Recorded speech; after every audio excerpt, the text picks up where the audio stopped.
Welcome everybody. Apologies. Thank you. We've had apologies from Councillor Natalie McVeigh and James Stanley. Okay, thank you for that. And just a reminder to say we are being webcast, so the recording will be available afterwards as well. Declarations of interest? None recorded. Okay, thank you. Public participation, we don't appear to have any. That's right, Chair. No public participation. Yep. Can we confirm the minutes of the previous meeting? Agreed. Okay, that's agreed. Right then, agenda item number 5, performance 24-25 in your budget monitoring. And Dave, I think, are you going to kick us off on this one? I'll start the ball rolling, Chair. Thank you. Thank you very much. It's Chair, the performance summary. It's up to the end of Q2 of the financial year, so the end of September. But there was one action arising from the last meeting, which was just the information I think you requested around the number of births. So that was supplied after the last meeting. And it's interesting that, as you said, the figures, that there's a sort of newer, lower level of birth registrations in Worcestershire and nationally over the last few years since COVID. I would say probably this year, from the figures that we've got so far, it looks as though both nationally and locally the number of births both registered will be slightly higher than last year, but it would still be below the levels that we were seeing before COVID. In terms of the other registration items that are covered in the report pack, the one really of focus is where there's been a big change, and that's in your pack. It's on the graph to do with death registrations in 5 days. It's on page 6 on your numbered pack. And that one is, the big change that it would come in is with the introduction of the national scheme for medical examiner's office. The examiner's offices across England are usually based at acute NHS trust offices, and they consist of medical examiners and medical examiner officers as well. But the interesting thing is as we were a pilot authority for the original medical examiner scheme, our figures fell. They were very low, well below the 90% target that General Register Office had always set. But there were other factors at work as well in nationally and regionally with the other pilot authorities. Then suddenly, September, the launch of the national scheme in England and Wales, and everybody's figures have increased, predominantly because it's a testimony to particularly for Worcestershire, for the local processes that were already in place, but also there's the 5-day counter. The clock starts as soon as the registering authority actually receives the confirmed corrected paperwork. So it puts the indicator back under the control of the registering authority. So for us, registration service, there were so many other factors at work, and suddenly now the counter, it shows that the processes that we've got in place once the paperwork is received, and liaising with the informants who want to register a death, that's smooth, it's working, because the fact that the number registered within the 5 days in September was very close to the new target figure, which is 95%. The October figure was even closer, in fact, as a heads up on that. So we'll still be monitored, and of course the process is always reviewed, but the signs are very promising from the early figures after the new system came in. I wouldn't venture into Rich's area with the HR indicators. Can we just stop there, Dave? Is there any questions on that? You explained it, yeah. One question I have, Dave, with them, it's from the date of registration. Now, for instance, if a person deceased on the December the 23rd, and then the actual confirmation of that isn't until, say, the 27th or something like that, and the person doesn't register it till January. Does it slip over into the new year, or? It's always been a very harsh indicator. The General Register Office have never built into the indicator any allowance for closed days, whether they're bank holidays or not. So that would fall outside the 5 days. So even if, as you said, a death occurred on the 23rd and all the processes and allowing for the bank holiday closures meant that the first day that we were able to actually register the death was, for example, the 29th, something like that, it would fall outside it would count that you hadn't registered it within the 5 days. It's quite harsh, a very high bar set. But as I say, it would be the same as you say, a new year. If you slipped into the new year, then again it would fall outside the 5 days. Hannah. Sorry, just to add on that, because I know panel members before have taken an interest in the registration of deaths within 5 days, and there's been talk previously about that we would be more confident if the process was more in our control in relation of meeting the key objectives. And actually what this is starting to demonstrate is that once we've received all the paperwork, it's in our gift to make sure that that death is registered within 5 days, and the evidence from early days in terms of the new way of working is demonstrating that, and we're up within the 90% now, which is basically reaffirming what we talked about previously, that where it's in our control, we are actually pretty good in terms of in terms of performance. It's where it's fallen out of our control, where we don't get the necessary paperwork in, that has proved more difficult in the past. Yeah, thank you for that. I shouldn't think we get any complaints, though, do we? No. No, we are always conscious about the individuals that are that we're supporting in terms of the bereaved, and actually are still conscious about where we have deaths within the ethnic population around the kind of Muslim deaths, etc., that we need to take into account. And we're always very conscious about the timeliness of registering those in order to be able to release the bodies for funerals. So, no, we don't get huge amounts of complaints. In fact, I can't remember the last time that we got a complaint around that. But, we're always conscious around the timeliness of registration for the obvious reasons in terms of releasing bodies for funerals. Thank you. Chris, did you have a question on that? No? No. Emma. So it was just a qualifying point, really, that should we expect there to still be a blip around, say, the Christmas holidays and then the Easter holidays?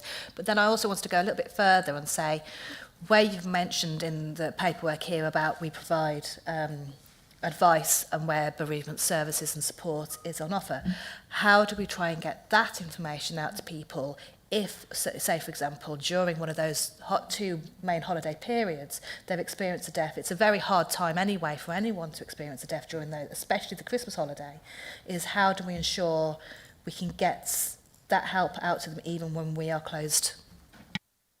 Yeah. So first point is, as David alluded to, that the indicator is quite harsh. It doesn't take into account, so the 5 days even now doesn't take into account things like bank holidays and non-working days. So the 5 days over bank holiday periods can still be a challenge in terms of registering deaths, but we're doing okay. And then in terms of the information and advice, we will obviously always continue to push things that are online, that are available for people regardless of opening hours of services, and there will still be access to that in relation to the bereaved. And also Sharon Caldwell, the head of service, is in contact with individuals that are in contact with those people before they, they're bereaved before they come to us. So we'll be working with things like the medical examiner and other health professionals to make sure that information is provided at that point. So it's not all on us to do that. Thank you. And Beverly, I'm forgive and I apologise for not welcoming you to the new committee. Very welcome. If there's any questions you have, just indicate and we'll, yeah, lovely. Thank you.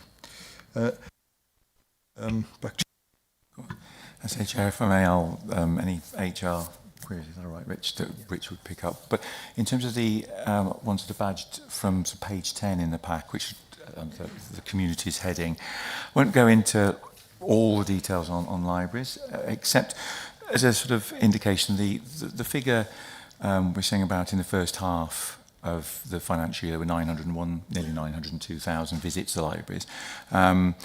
that would put us on course for a figure. It's pretty linear throughout the year. Of course, if you have too many more births coming our way, that might affect the level of visits at various times of the year, but it's pretty linear. So the projection would be about 1,830,000 visits. That would be about 3.5% higher than the last financial year. The visits figure last year was 1,772,000, I think. And similarly, issues. The issues figure, and it will include everything. All authorities would do the same. So they would put their, if you like, their physical issues of physical items into the total, books and any audio-visual items, and then also the e-offer. So for us, that's e-books, e-magazines, e-audiobooks, e-newspapers. We're on course to see a figure of over 2 million, be about 2,100,000, I think, the final figure for the financial year. And last year we were just under 2 million, 1,979,000. So we're on course for about a 7% increase. And the e-book offer continues to perform very, very strongly. And also the active borrowers figure for the number of different people who are borrowing e-books. We can see how many, there's the crossover, how many people borrow both physical items and also e-books. And it's not taking a huge number of people away from being active borrowers of physical items to just concentrating on digital. There's a slight digital shift as Libraries Connected say nationally, but we've still got plenty of crossover borrowing there. And we were saying at the last meeting, Carol and Hannah's paper about marketing around events, and of course that would feed into the visits figures in particular. I think in fact I can give you at the end of October, I know that the events figure was about 94,000. So that's including every single event that we've run, whether it's Bounce and Rhyme, work, job clubs, the big events around Summer Reading Challenge, and the split there is pretty equal. It's around 50, almost exactly 50% for adults and children. And then we're also looking at getting more information now on the gender of attendees as well. The events monitoring forms that libraries complete, we're building up more information now from that. Is that all right, Chairman? Yeah, thank you for that. Craig, sorry. Thank you, Mr. Chair. I was actually going back to page 8, so I didn't realise we'd skipped over. I just wanted to ask the question, how does the long-term sickness compare with national standards? We've got the equivalent of 14 people permanently off based on the Q2 numbers. And, you know, what are we doing to manage this long-term sickness is the question. Okay, thank you. We were going to come back to these sections as well. We were just finishing the sections covered under there, but we happily cover that now as well. Okay. No, so long-term sick, a few really key points actually just on this. The first, I suppose specifically to answer your question about how does it, benchmarking against other authorities or other, we know that our sickness rates are extremely low compared to, we would be certainly the lowest level of sickness per employee as an upper tier authority. We would also probably be amongst the lowest in second and third tier as well. So importantly though, what we're seeing here, and I just want to talk about it because actually it's a really pertinent question, we've now started, and this is why this data looks slightly skewed, we've actually taken a decision for the exact reasons you've outlined, which is we will treat sickness as long-term at 21 days now, rather than most authorities treat it at 28 days. Okay. Now, the reason we're doing that is because we can have early intervention, so prevention being absolutely key. And so what we do is we start to step in or provide all the support mechanisms at 21 days. Now, of course, what that does is it has an adverse effect on some of the data you show, because you're essentially showing the long-term sickness a lot earlier than most authorities would. The important reason for that is we've actually seen, by having that preventative approach, a significant reduction in some of those reasons for long-term sick. So we're getting people back earlier. That's including musculoskeletal type conditions, where we're seeing a 22% improvement in terms of enabling access through our employee assistance program. And then in other areas as well, we've seen improvement. I think the key point to note, so hopefully that explains some of that narrative. Long-term sickness will always exist. We like to support as much as possible in really difficult circumstances, as well as trying to ensure that they get the right, access to information and support, including our occupational health unit. But hopefully you can see very quick and early intervention at 21 days versus the 28. But I do acknowledge that therefore means that the data appears actually slightly worse for long-term sick. Yeah, so you've got a 25% differential in the data, and I understand that, and it's good that we're dealing with that. Yeah, absolutely.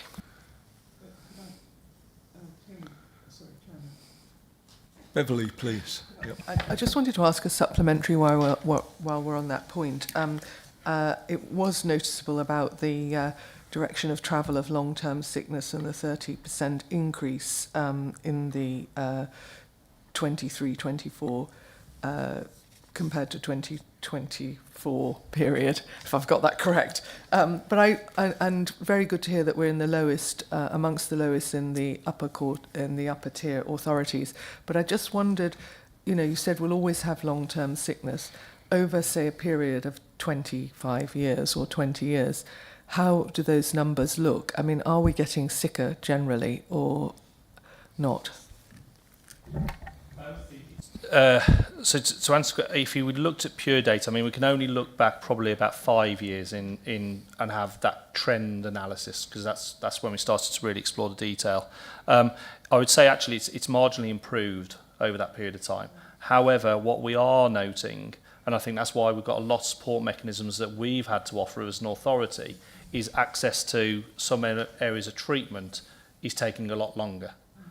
So we will see nationally, access for whether it be cancer treatment or actually even musculoskeletal type conditions, so physiotherapy, that we have seen delays in having access to that, that treatment. And so, that can have an adverse effect on ensuring that long-term sickness cases can return.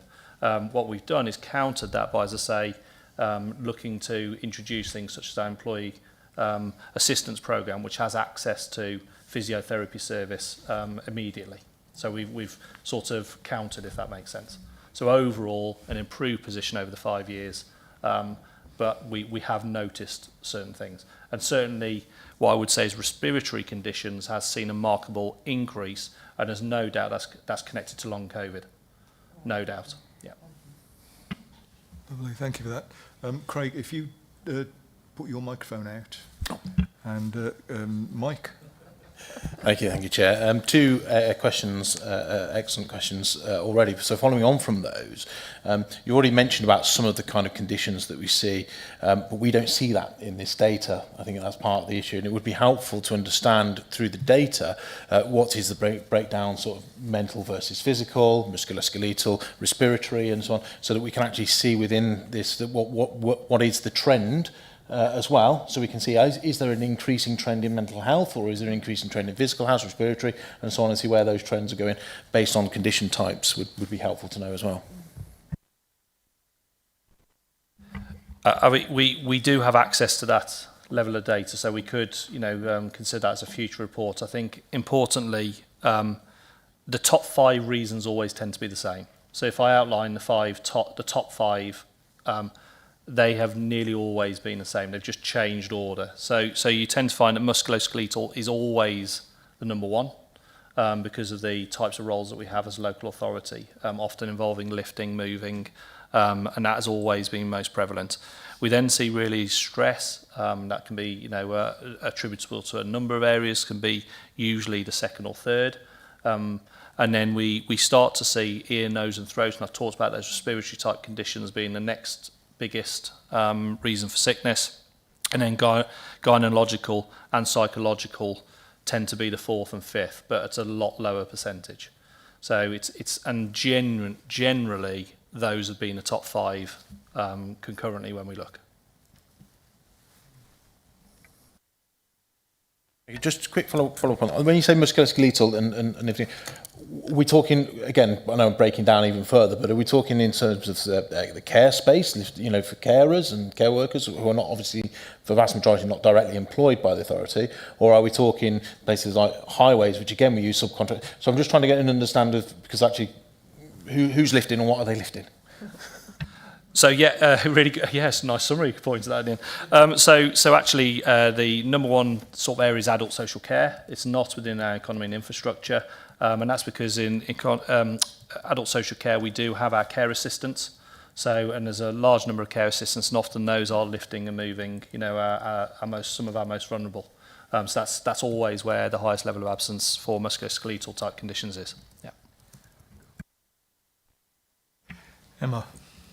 Thank you. Whilst we're on sickness, I thought I'd bring this up then.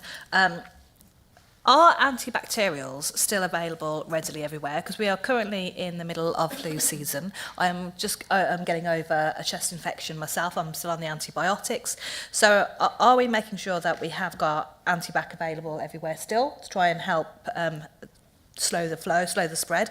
But also, do we have a way, are we already doing it, for example, or if not, could we do it, where the flu jab is actually brought to the office, because that will help people take uptake on it. We've got so many people getting ill, but they're saying, actually, I'm too busy to go and get a flu jab. And if we brought it to them, that might help. Yeah, so I'll answer that from a social care perspective. So infection control is obviously still incredibly important. You know, post-COVID, pre-COVID, it was part of our general practice. So within the provision that I directly manage, infection control is, you know, part of the CQC inspection regime. So we would have access to PPE, antibacterial, you know, all of that is part of our day-to-day practice. And I know the same would be the case for our reablement service as well, that are out and about in individuals' homes. So we take infection control, you know, really seriously. So from a social care perspective, the answer is yes, that is still the case. Broadly speaking. And from a workplace perspective, I mean, the number one thing we always actively encourage, so there is anti-bacterial stuff, but also we would say washing hands is the most important. So, and I think we became so used to during COVID ensuring that, you know, I used to talk to all my children about making sure you sing happy birthday and you wash it. And I think sometimes we've got to remind staff that that's as important as anything. And probably more important than anything is the you know, washing hands regularly and thoroughly. And then in terms of staff coming in with conditions, it is, you know, we actively encourage people to be mindful of others. You know, we are very good at flexible working. You know, something we're proud of as an authority, and we would say, you know, where you can work from home, if you are unwell, you should work from home, and that is. But if you are sick, and you shouldn't be working. So there's a part of recovery would normally be mindful of that, but and as I say, our working arrangements tends to ensure we can do that. Yeah. So, and then just coming back to the element of being able to bring in flu jabs into the place of work. Is there anything on that?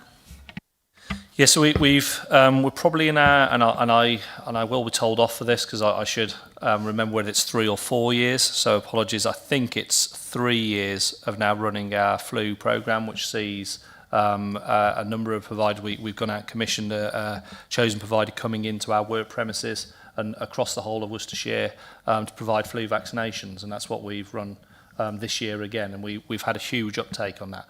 We also provide, if you're unable to come in, or if your work arrangements means that you're unable to find a time, we've also got the ability to download, in a sense, to reclaim the money by visiting a pharmacy. So we're actually able to, you know, make those programs freely available and without financial recourse to the individuals. And I can say, and I haven't got the exact figures, but over the 3 or 4 years that we've been running it, we've seen uptake increase every single year. Yeah. Thank you. And I've got a question. I don't know whether you can answer this one. You might be able to. With different age of the person, male or female, being off sick with stress, some people call it mental illness or whatever. Don't really like that if it's not appropriate. But do we look at the age of the person to try and establish how we can help within that age group? What I would say is it's a factor that would be considered amongst every other. So every case of sickness we consider on a unique basis. There's a number of reasons someone will be suffering from either mental, social, or physical health issues. What I would say we've, and I should have talked about it earlier, we have adopted a workplace adjustments passport, which actually enables employees to identify where they do suffer with a type of either mental, social or physical health issue, so that we can actively support them throughout, while they're in attendance versus when they're necessarily off sick due to sickness. So that's something, it's almost irrelevant of age profile and other circumstances. We encourage people to tell us about it so that we can support them throughout. But there's a whole series of reasons, and it wouldn't necessarily just be linked to age, but we would look at those individually as and when people are off.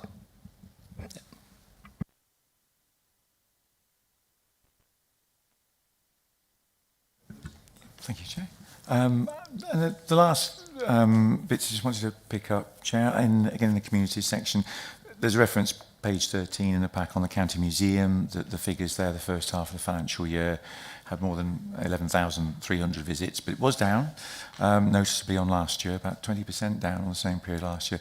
Weather's definitely a factor in that. It wasn't exactly a 1976 summer. Not that I can remember that, of course. But there is obviously a corollary in terms of lower admissions and retail income figures. But the usual very popular sort of half term, it's in the past now, but the October events, the Heritage Open Days as well, where of course it's a lot of places across the country will open up their doors and people coming in. That was again run at the museum and was successful. And also of course the Christmas event, the long-standing Christmas at the Castle, early in December, all being run. So the other interesting thing as well, and it's something that we keep monitoring through the ticket sales, is the percentage of the visits that are generated by children, whether that's schools visiting or children in family groups. And it's staying about the same. So even though the visitor figure is down, the percentage of the visits to the County Museum by children is exactly the same percentage as in the same period last year. It's just a fraction under 14%. So there's no drop-off in take-up from schools. And in addition to that, there's the outreach activities, of course, that the museum undertakes. It's an income generator, and they go to schools both inside and outside the county. And those have been continuing. And it was a couple of other little things, Chair. One would be countryside site standards. Again, it's relevance to the weather and whether an indicator is in our control. The site standards figure for that whole year is bang on target. It's 85% of the standards being met. It covers everything, things like signage, the condition of furniture, whether the ways and paths are safe and clear of obstructions. But there was a drop in the last quarter, the quarter ending in September, went down to 82%. That's one of the lowest percentages of the overall number of site standards achieved, mainly due to weather and the flooding, where there was maintenance scheduled to take place in areas around the Avon. That couldn't take place. Some problems, I think, with some of the vehicles being off the road hampered some of the maintenance. And I think some instances at Hartlebury Common, which were being dealt with, led to a bit of damage. But overall, the standards, it's on target, 85%. And there'll still be the ad hoc and pre-programmed programs of repair and maintenance throughout the winter. And then finally, from me, as I say, happy to take any more questions. But the only other little thing on bikeability, where, of course, the second quarter, it cuts across, going through July to September. Of course, the school holidays do cut across that. So the figures are always going to be lower than in quarter one. But it's still a strong performance for the financial year, the uptake, particularly the on-road experience at level 2. And it's built on the back of the very healthy figures in quarter one. But there was still a good figure for quarter two. And again, the anticipation, I think, is that we'd be able to continue and see higher than previous year's figures by the end of the current financial year. Thank you, Dave. If we can go back to museums, Mike, do you have a question on that? Yeah, thank you. So it's around libraries, museums in general. You know, I can see, for instance, so the first question is around e-books, audiobooks, magazines, e-newspapers. There was a jump, really, from January 24 to March 24. There was a bit of a jump, but largely it's a plateaued picture. It jumped and then it plateaued. So the first question then is really what happened in January to March 24 that caused the jump, and can it be repeated? But then more generally, you know, if we look for the total issues, we can see that we're still not back to pre-pandemic figures, came close in 23-24. But again, the general sense is not of a great runaway trend, you know, increased visits, increased issues, increased e-books, increased museum visits. It's a rather plateaued picture across the piece. So I just want to kind of dig underneath that and understand, what are we doing around marketing and promotion? Are there pressures within that space that we're not able to do marketing and promotion in the way that we want to? Are they budgetary pressures, for instance? Are they staffing pressures? Or do you think we're doing as much as we possibly can around marketing and promotion to try and get people through the doors and so on, and to download the apps and etc.? But in particular, to the jump on the January to 24 question is the one I'd really like to understand as well, please. Thank you. Chair, the jump there was really where it was an expansion of various titles that were offered. It was all part of the ongoing review. We have seen similar jumps before, and as you say, then we do see a sort of plateauing afterwards. Like a lot of authorities, we were able during COVID to get an expanded range of titles in terms of e-magazines, now e-newspapers. The e-newspapers is a huge contribution to the overall e-borrowing figure. It's about 40% each month is people checking out each day, of course, e-newspapers. So you're right, it has sort of plateaued since then. There's that sort of jump. It's usually, as I say, correlates to a widening of the range of titles available. And that would be part of the ongoing discussions that we have with suppliers.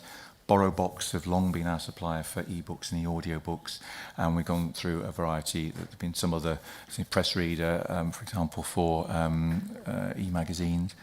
In terms as well of the, Hannah would come in on parts to do with the marketing, where we stand nationally as well in terms of the visits, absolutely right. Library usage hasn't got back to the pre-pandemic levels, again, partly with the digital shift. We're running about in parallel with the national trend, which is about 70% visits to libraries, 70% of the pre-COVID level. Issues, we're higher. That's even taking into account, if you took out the e-books, our physical issues would be about high 80s% of what they were pre-COVID. Most other authorities would be lower 80s% on that, so that's higher. And that would be, again, about you know, how good our book stock is, the review of stock, new titles coming in and availability of those. There'll be all sorts of factors. But the long-term trend, of course, over many, many years is the number of visits to libraries going down, where it was still over 3 million back in the 1990s.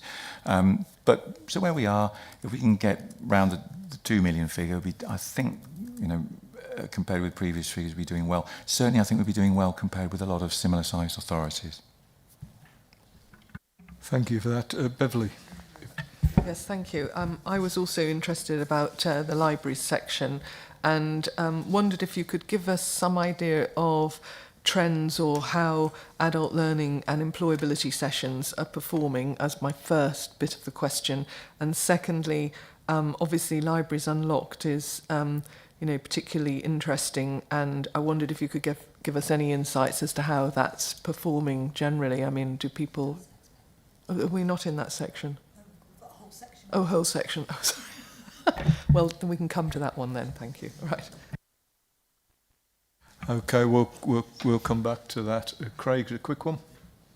Yeah, just follow up on Mike's question, really. At the last meeting, I raised, similar to what I'm going to suggest now, I think within the libraries, yeah, I asked a question last time about the marketing. What was apparent in the last paper was there was some fantastic examples from different libraries doing some wonderful stuff. And it was about picking some of that up and trying to use that best practice and offer it across all of the libraries. And really trying to turn the libraries, and I know some of the libraries do this really well, some less so, but turning the libraries into community hubs, because I do think there's so much more that a library can give, and it's not just about reading books. It's that place to go to socialise, have meetings, etc., to just get the footfall through the libraries. And you know, from the last paper, I just felt there was some fantastic examples in there, and somehow we need to be able to pick them up and drop them across all libraries. It won't work everywhere, but you know, it's about getting that footfall through. Thank you. Yeah, Hannah, do you want to come in here? I was just going to answer the point about adult learning sessions. So we have good take-up of our adult learning programme across the board, actually.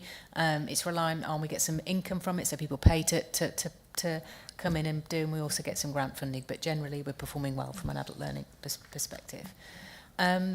Around the marketing, really good feedback. You know, I'm genuinely really proud of the service that our library provision offers. They are places to go. They're more than just books. They offer a range of provision, and are often, you know, particularly as we're entering the winter months, are a warm, safe space for people to go. And they know that it's open even longer now with Libraries Unlocked, which we'll come on to in a moment. Yeah, you're right, there's always more we can do, and the operational work that Carol and the team will do to share that practice across the footfall and the different assets that we've got, managers working with other managers in terms of how to share the examples of practice will be an ongoing basis as part of kind of Carol's work. But yeah, that's really good feedback, thank you. Yeah, thank you for that, Hannah. I know we've got libraries in our work plan for next year. So we'll be having another report on that. Karen, you've been very quiet, and I know you're very passionate about this. Yeah, thank you very much indeed, and thank you. You raise a really good point about the libraries, and it's around the asset-based community development that was introduced by this council now 4 years ago. We started on that project. Public Health invest a lot of money, around £1 million, into our library sector to enable us to do this, and there is, as Hannah's just said, some really good practice taking place.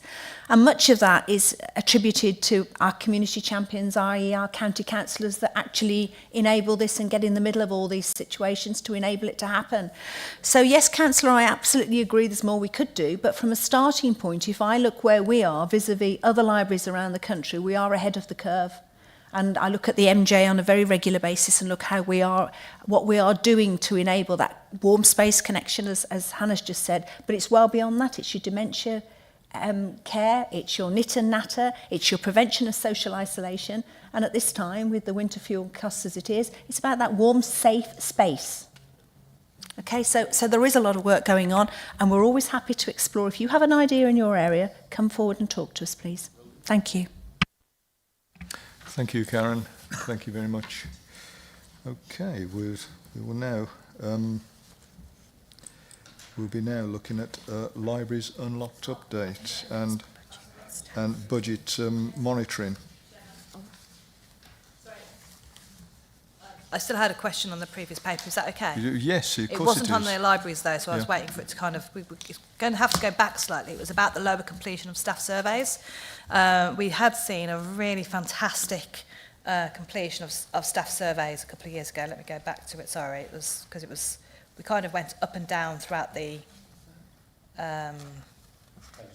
Yeah, there we go. I've got it. Perfect. So obviously in 2022 we had a 71.5% of staff engagement, and now it's gone down to 40.1. So we have got a deteriorating trend, and I just wanted to know why officers think that is, and what officers are going to do around the next staff engagement survey to see if we can boost the numbers back up again.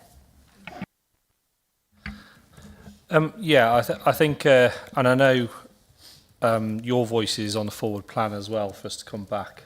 I think it's in January currently scheduled, so that we can give you a full analysis of the survey itself. I think a couple of things.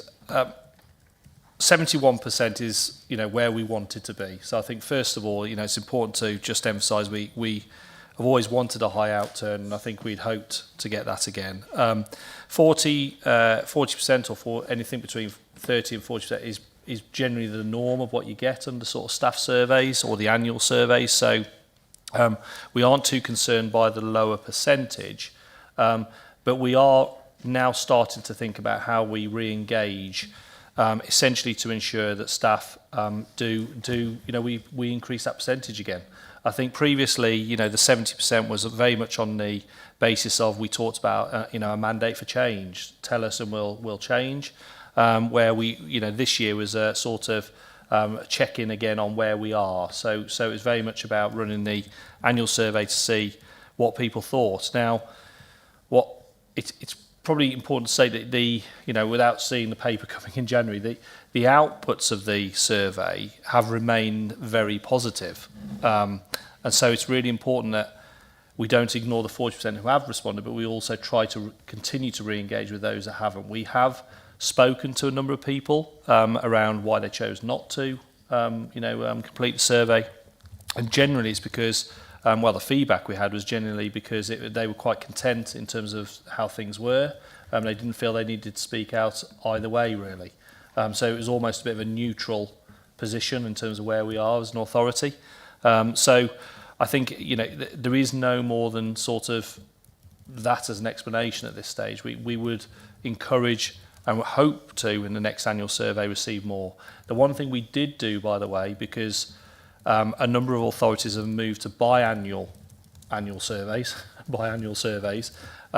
we did run a poll at the time as well to see if staff wanted to move to biannual to potentially increase that level. And the very clear response was no, they wanted annual, but recognising sometimes they just may not choose to respond because they're content with where things are. So we've sort of tested it in a different way. And we've therefore said that we will continue to run that as an annual survey, but all we can do next time is try and encourage more of a response. And we have thought about some alternative ways of doing that, including site visits to, essentially seek, people to complete them there and then. And we'll encourage that through communications and wider engagement. Thank you for that. Steph, would you like to take us through our budget report? Thank you. Yeah, thank you, and good afternoon, panel. This is the financial position for Q2 towards the end of period 6, so that's the September month-end position. What all panels are getting this time is information relating to the Council's overall financial position, and then information relevant to the scrutiny of this panel. There's a significant amount of information in the slides today, so I'm not going to go through them line by line because I am assuming that panel members will have read them, and I've got some questions potentially to put me on the spot. But I am attended with, can't even think of words. My colleagues to my right, I am sure, will be able to answer any operational questions that there might be. So first of all, and overall, the Council is predicting an overspend by the end of this financial year of just under 3%. This is a slight improvement on Q1, and the overspends are in the areas that traditionally we have overspent in, which is adults, children's and home to school transport. But there are other overspends this year in the areas within this panel. So I will come on to those in a little bit more detail when we get onto that section. We are working as a leadership team on mitigation strategies to help to bring this overspend down, but Worcestershire is not on its own in showing overspends relating to demand-led services, particularly in the social care arena. So you'll see some ups and downs and ins and outs on your printed pack, page 22, and that gives you the position on a line-by-line per directorate basis. You may recall that the Council set a budget with a £38.4 million saving target. Pleased to say that 74% of these are already delivered or expected to be delivered by the end of the financial year. However, there's just over 6 million that's red rated, and what that basically means is we're not completely assured that they're going to be delivered this financial year, and they are included in the 12 million overspend. One of the questions that was requested by panels in the past is could they have a breakdown of our reserves and how the reserves are projected to flow over the next couple of years. So you'll see on your printed pack, page 24, the information as at the end of period 6 relating to the reduction in reserves. The reserve element that particularly the panel will want to focus on is the risk reserve, and that's the element that's set aside for unforeseen events, also to fund any overspends, any cost of organisational change, redundancy costs, etc. And that's the figure that is available should we need it to fund the overspend or an increasing overspend position. At this point, we are expecting the overspend to be funded from reserves. So if the overspend goes down, obviously the available reserves will increase and vice versa. There's information regarding the capital programme. We'd spent 49 million of 128 million across the council at the end of quarter 2, and 61% of our capital programme is funded by external sources. We have been extremely successful as a local authority in obtaining grants and Section 106 funding for our capital schemes. But as you know, with Section 106 funding, there's always a time lag between when we get the funding, and that can sometimes be up to 20-25 years before the funding comes in, because it's all based on when the developers sell the properties. So we often have to borrow in advance of that Section 106 funding coming in. And there's detail in there for you on the capital position for the whole of the council. The indicative medium-term financial plan, very uncertain. We've just recently had the Chancellor's statement, as you know, over the last couple of weeks, and we will not know exactly what that means for Worcestershire until we get the settlement.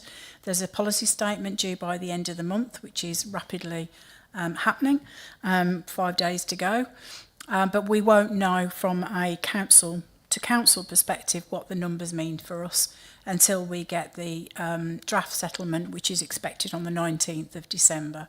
So pretty quick work to do before we break up for the Christmas recess.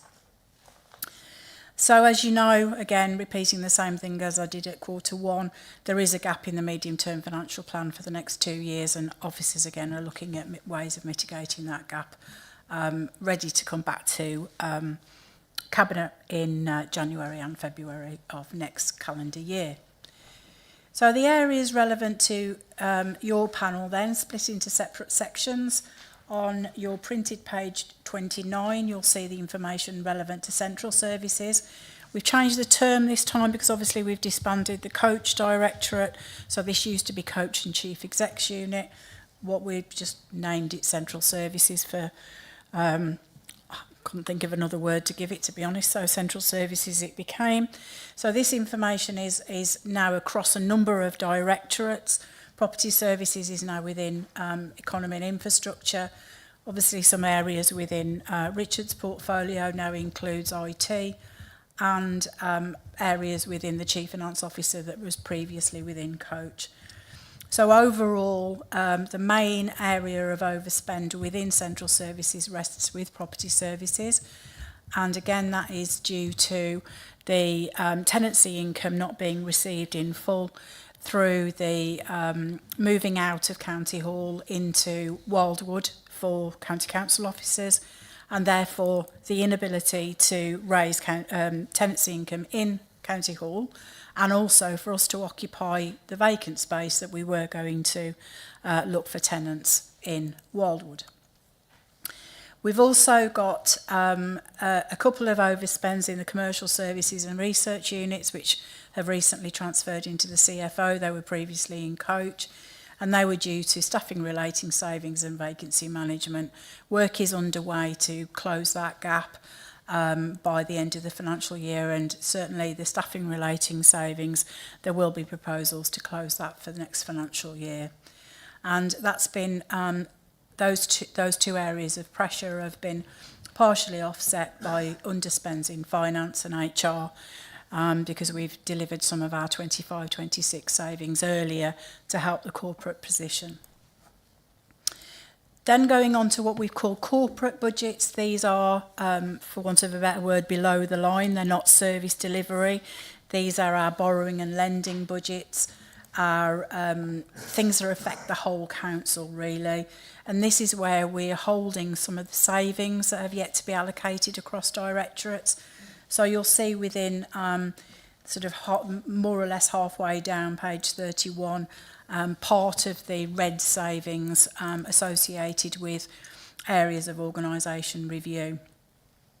But overall, within our corporate items, we are having a positive position, and that is due to we've had significant amount of capital funding, grant funding coming in from government early, sometimes 2 years early, where the government have given us cash early, which has meant that we can invest that cash in the money market and generate income from those investments, which has been really positive to us.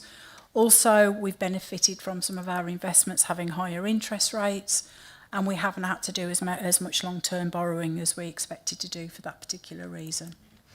Also, a delay in spend on the capital programme means that we don't have to apply minimum revenue provision. Is basically in private sector terms, it's similar to depreciation, where a local authority has to have the money set aside to pay the loan back at the end of the period.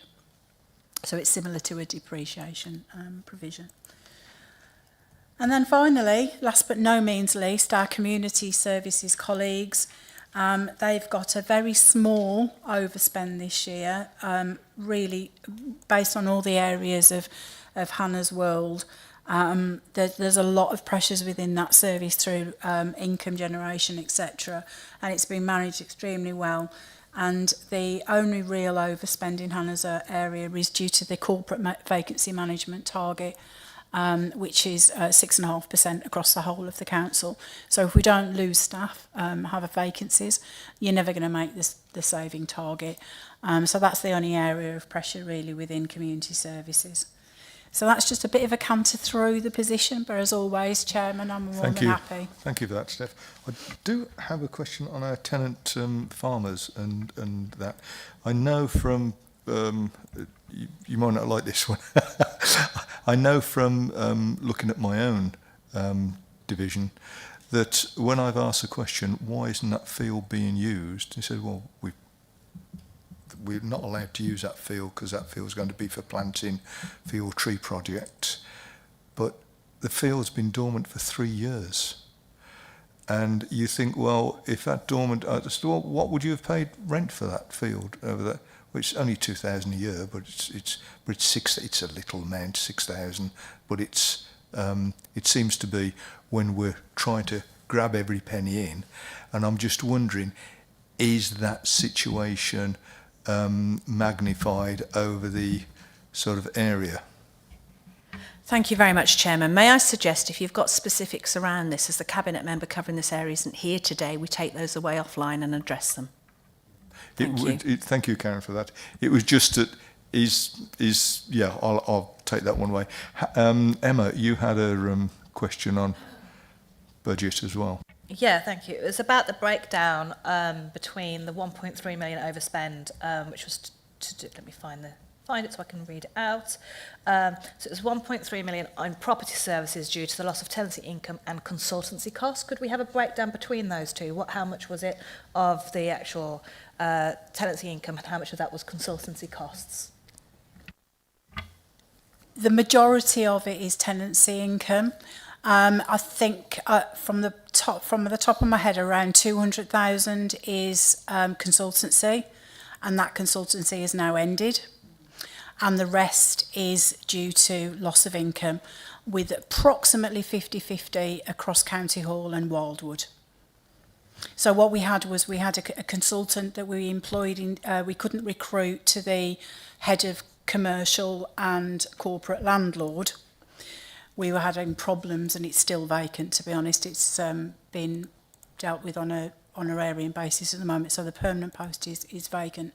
And we had an interim consultant in to help us deliver that piece of work. So there was obviously an overspend against budget because it was a consultant versus a permanent member of staff. that member of staff, that consultant is no longer working with the county council, his choice, not ours. But basically he's no longer here. So there's no further overspend on consultancy in that area. But as I say, the majority is loss of tenancy income. I would say 1.1 million out of the 1.3. Lovely. Thank you, Steph. And of course, that's going to continue for the foreseeable. And how much do we expect? So that's the net forecast overspend. So that's what we're expecting it to be by the end of the year. Correct. Okay, thank you. Beverly. Thank you very much. Yes, I was interested in the comment around capital, the capital position, page 25, and that there was we'd been successful in terms of grants and Section 106 funding. And again, as an ongoing position, I just wondered, are we optimistic about the grants versus Section 106? And I also wasn't quite sure if you could give us an idea of the proportion from each in that context. Thank you. I can, and I will provide that information to you in writing. It's not a difficult, it's just it would take me 5 or 6 minutes to find the relevant spreadsheet, and I'm sure you don't want to wait 5 or 6 minutes for me to look at spreadsheets. So I will, through the scrutiny clerks, give a response on the breakdown. As relating to how successful we are, as far as grants, having successful in receiving major road network grants, very successful, over 50 million for the A38, very successful with our Southern Link Road funding. Obviously with the new national administration, how we get grants, how the grants are allocated is all subject to the policy statement that will come out at the end of the month. The new government have identified that they want to avoid a bureaucratic bidding process, and they wish to allocate grants, both capital and revenue, based on deprivation and need. So again, it's how Worcestershire's deprivation and need ranks alongside every other local authority in the country, and I'm not going to make a statement on that. I'm just saying it will just depend on whether they use IMD rates, whether they use social care rates, what element of deprivation and need they will choose to use, and those rates are very different depending on which rate they use. Section 106, it all depends on the district allocations. Again, they are prioritised. Some districts will prioritise education above highways, some will prioritise public realm, which is in a district gift, above the others. So how successful we are in 106 is subject to the developer contract, and then also to the level of priority that highways and education comes in each of the district's priority lists. But I will give you the breakdown of the split of those two numbers as a written note. Thank you for that, Steph. And final question, welcome, Adrian, comes from Adrian. Well, no. Did, I think you'd better ask. I didn't. You've got a question, Craig? Yes. Yeah. Sorry, Craig, I didn't That's see all right, that. thank you. Well, question for you first, Chair. A lot of my questions revolve around page 21 and specifically around the social care budget, which does impact the community's budget in terms of legal services, corporate complaints, etc. So I had questions around that. But is it appropriate to ask them here in this particular panel? Yep. It's all relevant to information on page 21. Yeah. Could we take these questions, Richard, could you deal with these questions off? It may be useful. I'm just thinking of if we take the question and decide if it's appropriate to respond here or out, if that's okay, if that's useful. Thank you, Chair.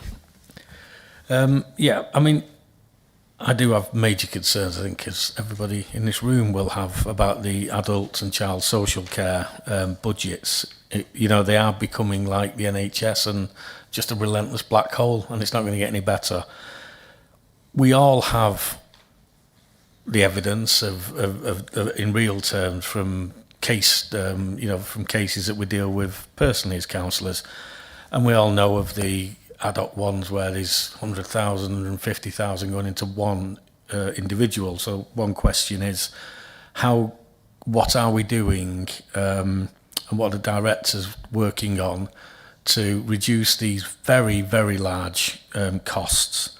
My next question revolves around child social care, home to school transport, which is again plummeting. And we all have cases where we know that we've got people travelling 500 yards in a taxi at a very high cost.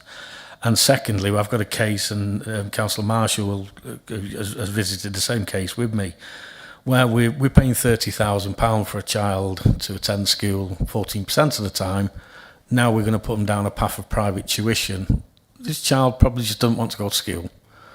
So how are we challenging these individual cases that are such a burden on this council and such a burden on the budget of the taxpayer? I think Councillor May pointed out last time it was around about 2,000 people represent 71% of the council budget. And I think we need to, my questions are, what are we going to physically do we've got those in need and those that desperately need it. We've got those that need a lot of need. How can we reduce the cost of that so it's not into the hundreds of thousands? And how can we reduce the cost for child social care so we're a bit more challenging? There's a very difference between... Craig, I think we really understand what you're saying. And a lot of what you're saying is we've got to deal with legislation to actually deal with this.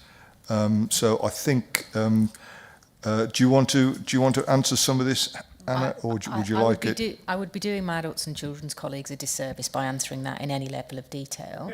What I would suggest is that those, they're really important questions, get channeled through the relevant scrutiny panel. I know that there's an adults panel coming up that will have the same level of detail, but you'll have the right officers there that can be able to answer that in more detail. So taking advice from scrutiny, whether we channel those through and get a response back to you, because they will get discussed there, I'm sure.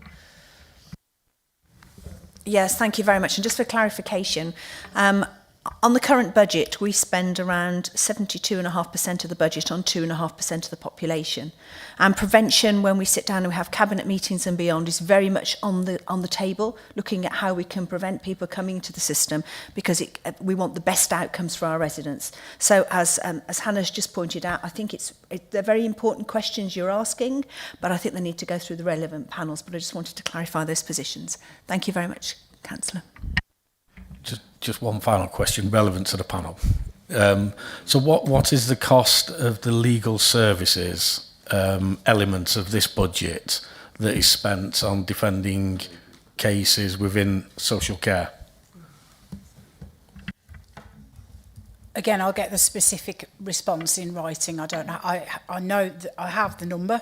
I just have to find it, so I'm not going to quote a number that I'm not sure of. Without finding the relevant spreadsheet, but I will get that response. Thank you, Steph. Thank you for that. Adrian.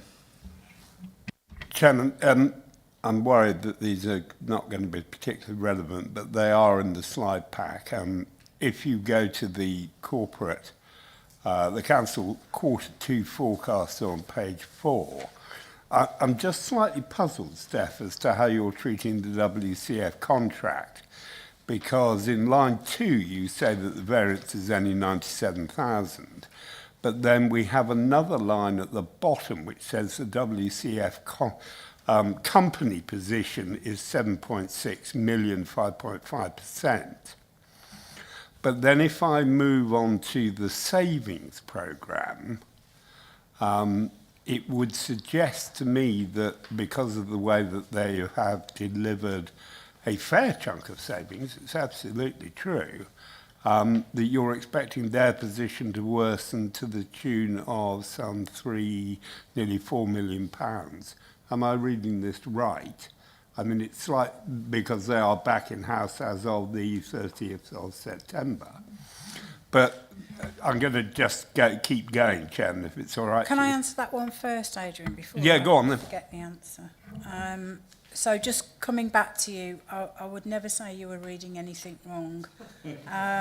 But on the savings, the red savings, yes, have been shown as a part of the overspend to WCF.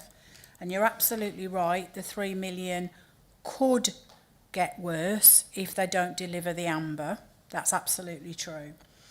The bit on page 22, we are showing the contract side, which is the council side, separately to the WCF, which is the delivery side. So the 97,000 overspend on the council contract, if you want, was the cost to, the overall cost to re-insource. So the legal costs, the audit costs, the system costs, the payroll change, all of the external and internal costs associated with bringing the company back in, we're showing that as a council cost rather than it being a cost associated with looked after children, for example. So the line that says WCF company position, that's the overspend on the direct service delivery for the company. This was as at period 6, which is obviously at the point at which the company ceased. What we are currently doing is re-amalgamating it all back together again. So hopefully by the time we get the Q3 position, you'll see it as a whole. So from a reporting perspective, it'll be as if the company wasn't happening for the first 6 months, because it's confusing. I do agree that it's confusing having it in 2 different places. Does that help? No, I mean, it does. It clarifies exactly that. Basically, what you are saying is I'm nearly right. Always, Adrian. Because I didn't understand what the 100,000 or 97,000 was about. But I think that's a perfectly fair issue. Of course, I was just going to ask a question on the medium-term financial plan, Tony, because it's quite interesting, the medium-term financial plan and its forecast for next year, in my view, because this government funding remained at somewhere in the region of about 19 million, because we only have 8.5 and continued at the same level as it has this year. It would suggest to me that the gap is not going to be insurmountable. I mean, I realise that we're having a bit of a guess there, and they could easily move money around in year. But they've already announced 9.9 million for the bus subsidies, 9.8 million off the top of my head, as a one-off, one-year figure, I'd just remind people. So, I mean, the position, because corporate and communities, I often think, is where the administration has a tendency to go to first. You know, we can always make ourselves 5% more efficient, can't we, team? Whereas there are some bigger structural issues that, as you said, to need legislation. Do you think I would be somewhere near? So in response to that, overall, the government is saying that core spending power should increase by just over 3%. Now that's assuming a 5% or 4.99% council tax, and it's assuming an allocation of adult social care grant based on the normal allocation, the relative needs formula allocation. Again, we have no idea how they're going to allocate yet the rest of. So nationally, they said there's 1.3 billion nationally for local authorities. 600,000 of that is adult social care, which works out about 5.6 million for Worcestershire. We'd already assumed that in the NTFP anyway.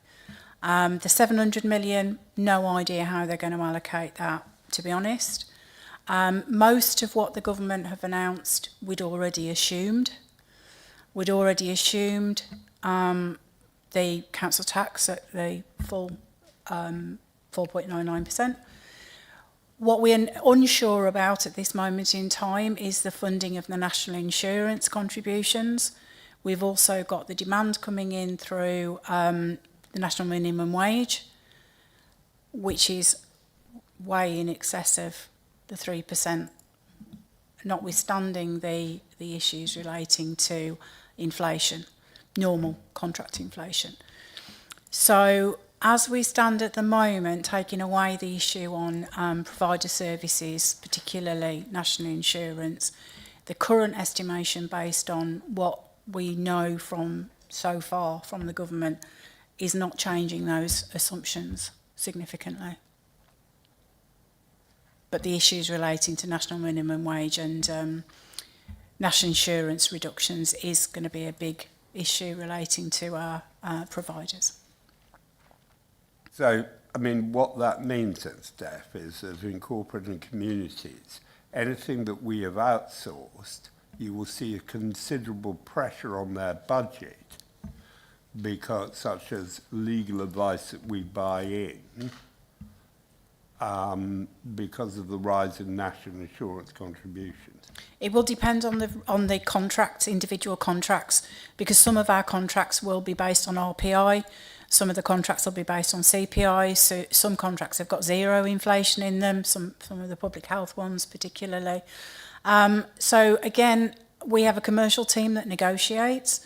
We don't always accept everything, but you're right in that respect. If it's a spot contract, if we haven't got a framework agreement or we haven't got a contract, we will need to negotiate with providers such as property providers, IT providers, as you say, legal services. A lot of it's done in-house. And again, we're going to be looking at how much do we procure, how much can we use in-house.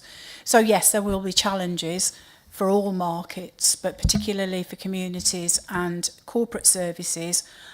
You are looking at the voluntary sector, you're looking at the small and medium enterprises that we work with, all of whom may have issues associated with national minimum wage and employers' national insurance. So there's an awful lot of different commercial conversations that will need to happen. It's not one size fits all, as you know.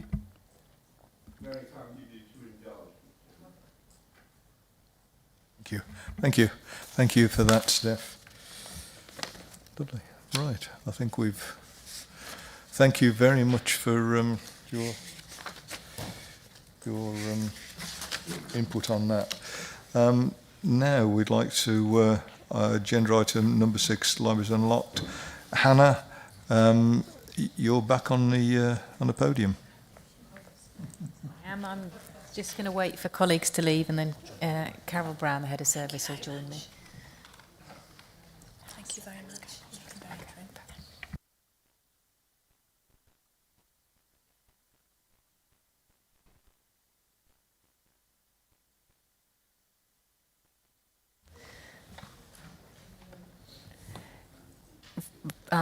I'll give a very brief introduction. I'm conscious that the panel has had an update around Libraries Unlocked before, but I'm conscious also that panel members have changed since then, so just kind of wanting to give a brief overview of what we're doing, why, etc. So back in 2019, which seems an awful long time ago now, the Council approved our library strategy, which set out how, as a county council and as a library authority, we wanted to kind of develop and sustain our library provision long term.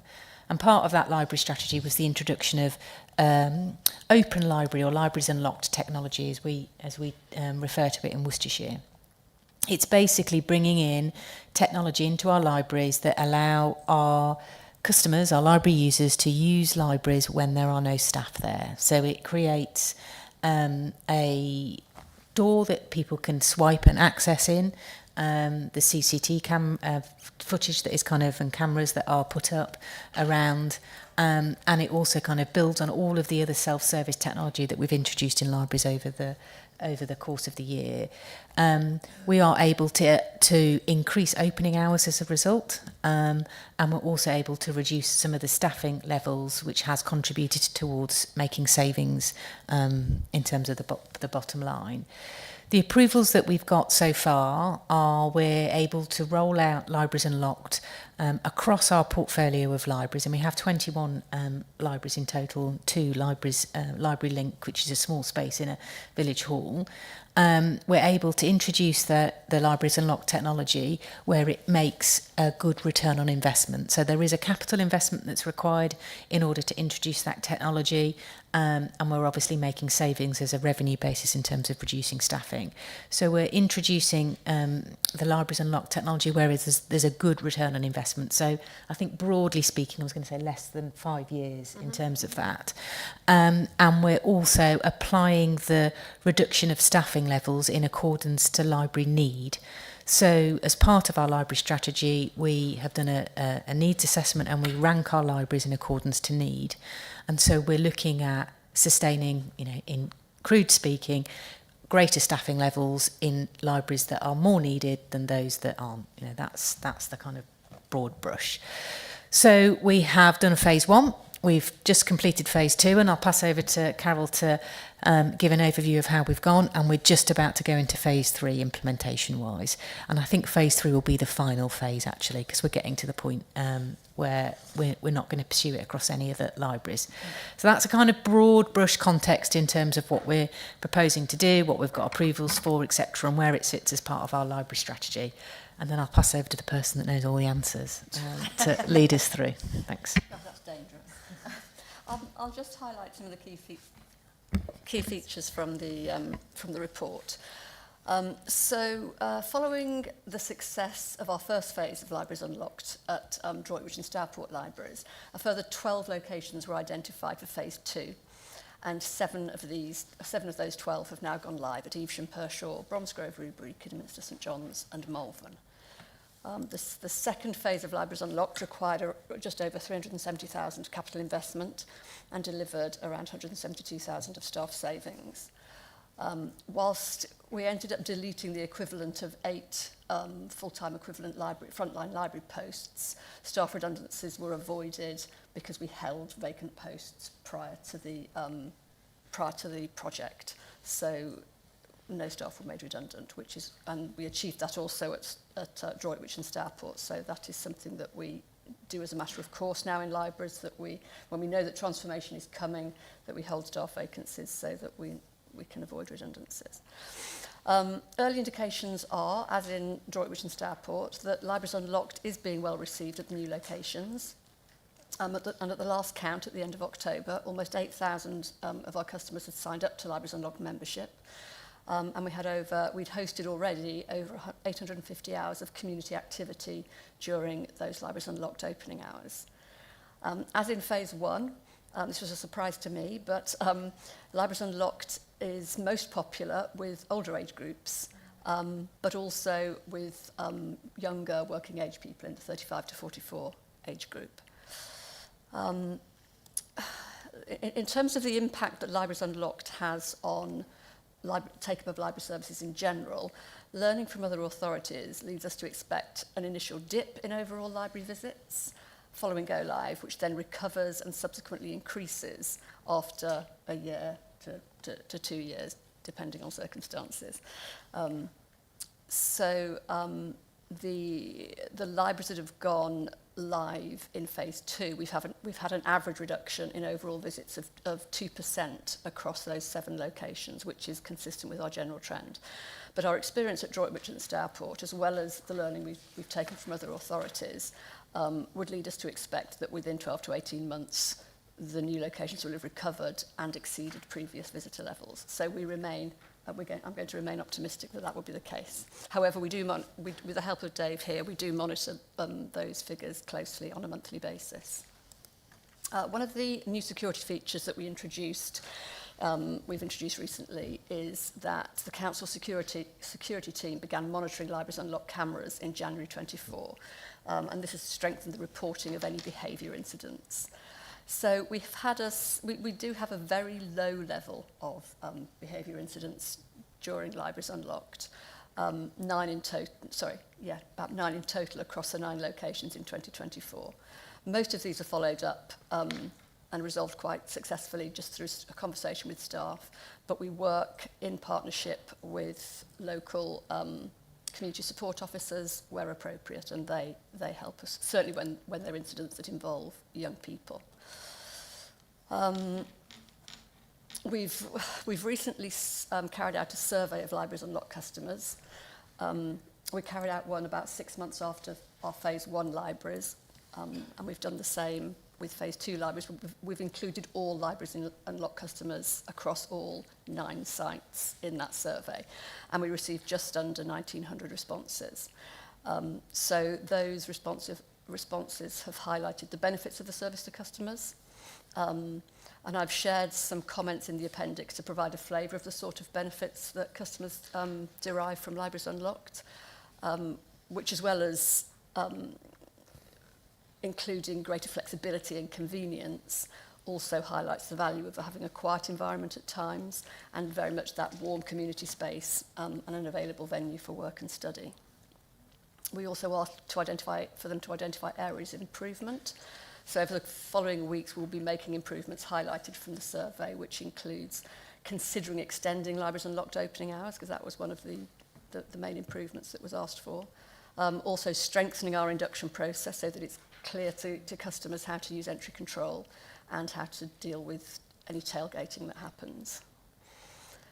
So what we will do, we run an annual Libraries customer voice survey, and what we'll do in the next of those, which is in March of next year, is we'll seek feedback from a wider population of customers on certainly those that have not used Libraries Unlocked, to understand why they don't use it and if we can encourage them to use it more. So moving on to Phase 3, we're in the process of preparing a business case for a third phase of Libraries Unlocked at 7 additional locations. And as Hannah pointed out, we've identified those locations based on return on investment. So those locations include Redditch, Bewdley, Warndon, Tenbury, Withall, Alvechurch and Hagley, some of which have carried forward from Phase 2. As in the previous phases, whether or not those locations progress to go live will depend on the outcome both of pre-implementation building survey work, which help us to understand costs, but also on negotiations with key stakeholders where that's appropriate. For those locations that go ahead, we'll carry out the same process that we have for previous phases. So we will formally consult with staff affected by the change. We also survey young people to understand their preferred visiting preferences, and we will kick off the building and IT surveys and investigate costs. So I think that kind of... Thank you for that. Beverly? Thank you very much. Really interesting paper and presentation. And I just wonder, could you just, I wasn't quite sure what this meant on para 4, page 35, where it says Phase 2 extended to 7 extra sites, but 5 in scope of Phase 2 implementation failed to progress. What did that mean? Did it mean they took part or not? At the top of the following page, it outlines the 5 that didn't progress. so Redditch, for example, at the point, I just use Redditch as an example. At the point we weren't able to bring it into Phase 2 because we were still having conversations about the moving of Redditch Library, which obviously is no longer taking place. So there were a various number. It was mainly to do with kind of stakeholder conversations, or where we lease the building, so it's not in our direct control to introduce. We are still pushing for all of those. I think Redditch will definitely go ahead now, as will Warndon, Hagley, Alvechurch and Withall. May not, if those stakeholder negotiations don't come to a positive conclusion.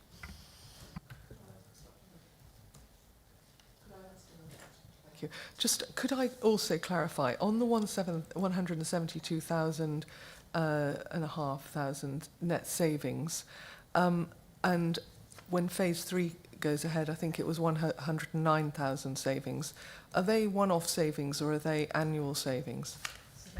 So they are annual savings that will come out of our revenue budget long term. So there'd be part that 172. It's actually slightly less than that. We've overachieved in phase 2. Are part of our medium-term financial plan savings plans. Emma. Thank you. I want to recognise the mammoth efforts put in by the library staff and the library managers across Worcestershire. Part of the reason we've managed to bounce back a bit, not fully, after COVID, is because of those efforts to bring people in. Those efforts to have the walking groups that start off from there, the history groups, the knit and natters, all of those groups that now find the library their home. What I would like is reassurances that that work will be able to continue, because if we pushed more towards libraries and locked where there wasn't those people taking those initiatives, we will end up seeing overall the numbers go down. Karen, you want to come in here? Yes, thank you very much, Chairman. Yes, while I'm doing this cabinet role, because I think absolutely you've just hit it on the head. I was at the Hive on Saturday doing an archaeology and archive day, which was really interesting, but I noted the number of walking, it was chucking it down with rain and the wind was howling, but there were still walking groups going in. There was still a young person's reading group going there. They are the hubs that Councillor Warhurst referred to earlier. They're developing, they've got a home. And when you find community groups across the whole of Worcestershire, you find the number one thing is getting a home. And as soon as they establish a base, they attract more and more people to connect with it and to build on the services. So absolutely. And we're all looking for the preventative agenda. And as I said previously in this meeting, prevention's better than a cure. If you can prevent social isolation and encourage people to interact and do an activity they enjoy, then it's a winner. And it does play a significant part in the prevention and protection of good health and well-being. Thank you. Mike. Yeah, thank you, Chair. Following on from that about the already excellent points made about spaces and use of space and everything. One of the things I discovered an LGA seminar many moons ago was I think it was Loud and Live in Libraries, and where they basically push all the rows of books to one side and have a concert in the library on a Sunday. And it's a great way, and the places that have done this have said this is a great way of bringing in the demographic of people who the first time that they may step into the library will be to attend that concert, but having done so, it's not the last time they don't step into that library. So it's about comfort zone, because it's great having knit and natter or walking groups, whatever, because you know those are long established user groups of library. What are we doing to get out of the comfort zone, do things that perhaps we wouldn't normally do with the library space but could do with the library space to get new fresh demographics in? An awful lot. Because I'll give you an example. Hagley Library, a week last Saturday, they were having a Lego day, and I heard one father phoning home saying, I've got another hour of this, as his child was building the Eiffel Tower. But it was the interaction. It was almost a men in sheds without having the sheds, because the men were all sat round having discussions about their health and well-being. So yes, you'll notice that many of the libraries now, the books are on wheels, they get pushed around. We even move the configuration of the libraries around so it's more user-friendly to enable outside events to take place. There's masses going on here, Councillor Rouse. Happy to take you around and show you what we are doing, but I have to say it's very much about the area in which the people live that do the actions and the community champions, because we want it to be relevant to what that area has to offer. So it's not just about filling the gaps, but it's about engaging and encouraging those people to cross the threshold. So there's a massive amount going on. If you've got any ideas for Redditch that you wish to explore, my ears are wide open. But can I just take this opportunity to thank Hannah, Carol Brown and the whole extensive library team for the work they do. Because I quite often nip into Bromsgrove when I'm in my office at Bromsgrove and have a conversation with Nikki Hitchcock there. They're doing some wonderful work. We have the summer reading programme. You know, children are really incentivised to go away and read those 6 books and report back on them. So there's masses going on. And also, while they're reading, those mums are having conversations about the struggles that they have in life and how collectively they can support one another. Thank you. Do you want to add to Karen? that, I just would like to add, yes, that for those who attended the last scrutiny meeting that I was at, apologies for any duplication, but we monitor on an annual basis how well we represent different age groups and different socioeconomic groups. And the library map, the local library teams, and we do that at a local library level, and the local library teams then put in place each year initiatives and build partnerships in order to attract a new audience, because we're very aware that whilst I feel comfortable that we sit at the same level and in some areas exceed how well public library authorities in general are recovering post-pandemic, there has been a bit of a structural change. Across the sector, only 70%, only have 70% of the previous visitor levels. So we are looking to attract a new audience at all times, because we care probably more than anybody else that we remain a vibrant, relevant, meaningful service that can engage a huge range of populations. So, for example, just as an example to reassure you, at the Hive we have a cultural programme. And we've got a nice young person who actually works at the university, because we work in partnership with the university at the Hive, who is seeking out a whole range of new activities, events to attract a new audience, and recently had hundreds of people attending I'm going to show my age here. A sort of like a radio producer, can't remember his, not radio producer, a music producer, can't remember his name, but very high profile guy. Yes. Someone might know him. And you'd have thought, will people come to a library to see that? And oh my God, they came in their droves.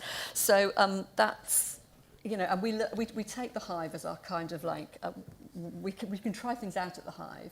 And then, as someone mentioned earlier, we absolutely need to take something where it works well and see where else we can run something like that. It's not going to work everywhere, but it's understanding where we might be able to make that work.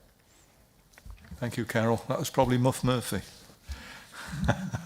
But the producer. Yeah. So, and I Karen, you took the words out of my mouth, because it is a big thanks to the whole team and the efforts, and it's recognising where there are places to fill and what the needs are of the local community. And it's tremendous to actually do that, and a difference it makes in people's lives. And a big thank you must go out to everyone involved in that. Emma, you wanted to come in. Craig, I will get to you. You're on my bad eye. Yeah, I was going to say. That's why I sit here, so I'm straight in the eye line. So I do think Libraries Unlocked is a great way of allowing people that access to libraries when otherwise they just wouldn't be able to get into the library, making sure that more people can get there. But one of the things I want to kind of talk about is something I've noticed covering an area such as Woodrow. Now, Woodrow is an area of high deprivation, and what I find is the trust from residents for council staff and for police is very, very low.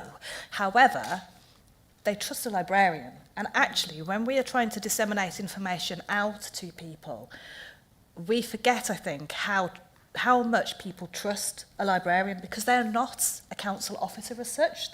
And therefore, if they can be utilised to get that information out that we need to about education and preventative work, I think we need to kind of remember just how important these people are. They're not just librarians anymore. Can I come back on that, please, Chairman? Because you are, I do agree with you insofar as... Can I stop you, Karen? No, please do come back. Oh, thank you. I absolutely agree with you. Now, I went to Rubery, and it was on an afternoon where they were teaching me about Libraries Unlocked, because I've done several of these journeys, listening to how people, to take the learnings from it, but also to see the interactions. And Rubery has, on one afternoon a week, where the library's closed and they weigh the baby, the midwives come in and weigh the babies. Off the back of that, the librarian was telling me how she'd been helping a young mum who hadn't got any family to bring up her child, etc. And it was the follow-on conversations, and you were absolutely right. The trust and that conversation and the relationship that had been built on going in initially to the library to find out she'd moved to the area recently and how she could connect with people in the area is front and centre. And the outcomes, again, go back to the pre-recorded conversation we've had about prevention.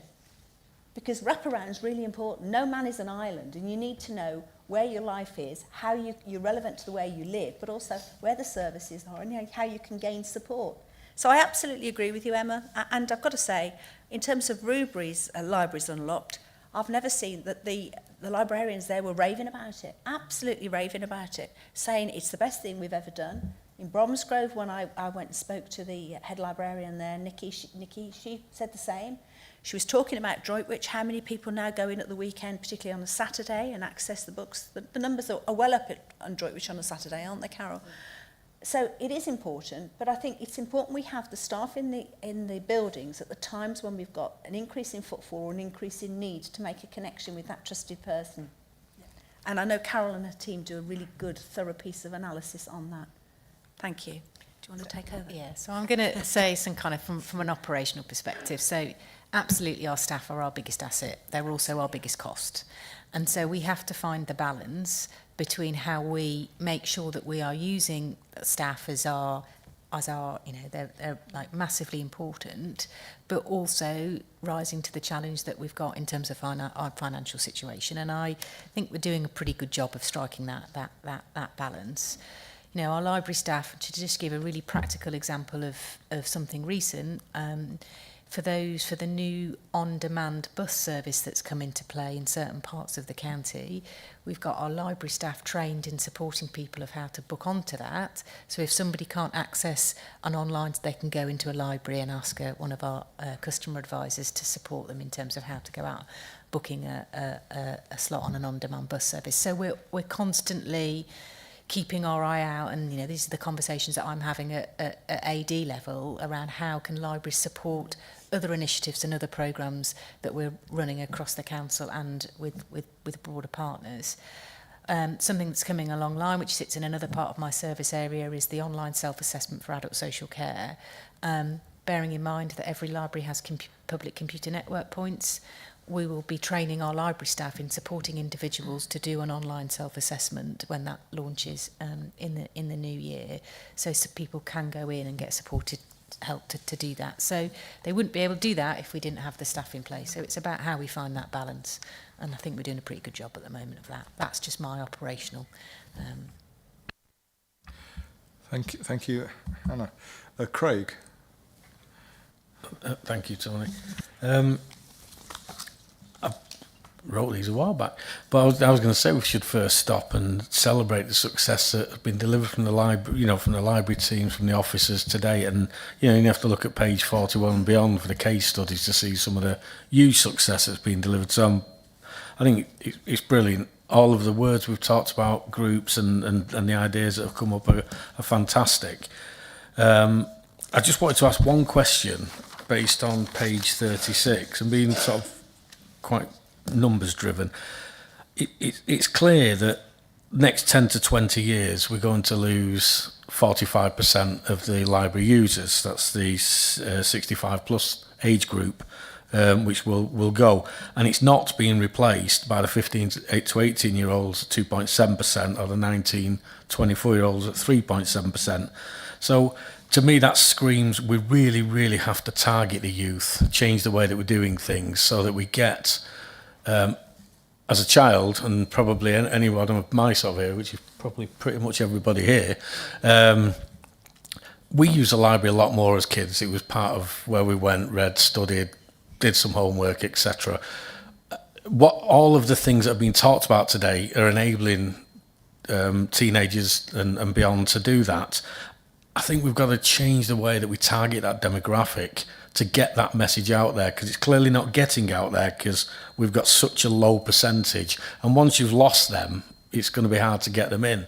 So I do think we need to just think of a strategy of, and you know, Councillor Rouse came up with a great idea then, concert of something, you know, and it really is a good idea. But just to try to focus on, we know the elderly, they've always used libraries, they'll keep using them. We got nervous during COVID, they'll come back.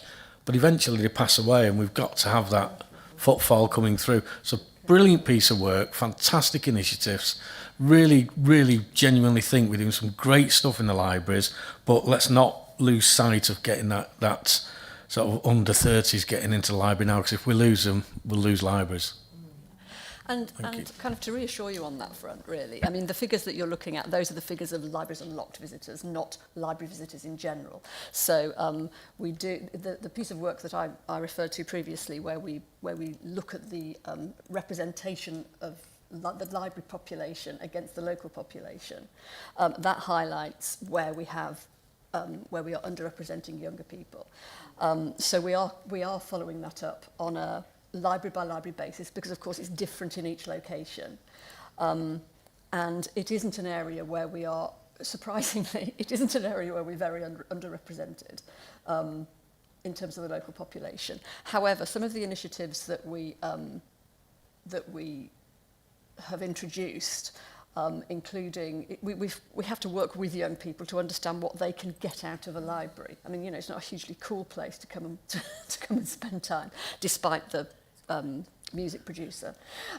But what we can do is we can give them work experience, we can give them volunteering opportunities, we support them in study, we team up with the university, and we provide a study happy service which allows them, which looks after their well-being. And that's something that, whilst they're studying for exams, and that's something that started off at the Hive and we've now cascaded to the rest of the library service. But another interesting, this hasn't happened yet, but just so that you know that this is in the pipeline, we're in conversation with Droitwich High School to start auto-enrolling their students. They're looking at their Year 8 students, but so if we start to work with both all age groups of kids really, but certainly that kind of like teenage group, so that we can work with them to find the services that will give them, will meet their needs basically, because it's that important conversation. So we're not deciding what they want, because that's risky, but you know, the more we engage with them, the more we can understand what we can do to help them engage with us. So we haven't got there, there's loads and loads to do, but there are a few initiatives, you know, and it's on our radar, and we're thinking about it all the time. Sorry, Chair, just one follow-up on the back of what was said. I think absolutely along the right routes, but one of the case studies talks about somebody young turning up, they've got no space at home, packed house, 2-bedroom house, nowhere to study. What a fantastic opportunity that is. You know, it's something that they all need to study. That peace and quiet at a library gives space, warmth and comfort. And that might be an area to really push and press. Yeah. And I've already put on the strength of the I've only just looked at the feedback prior to writing the report, but I've already put in a meeting with our comms person, who I think we talked about a bit last time, to find out how we can take this to a younger audience, different ways of taking this to a younger audience, and the feedback we've had gives us some nice content to help us understand what they need. So. Absolutely, we will be doing that. Just to kind of summarise as well, it's about how we make sure that we continue to keep our offer relevant for the different age groups. And what's relevant to a teenager will be very different than what's relevant to a 35-year-old, than what's relevant to a 65-year-old.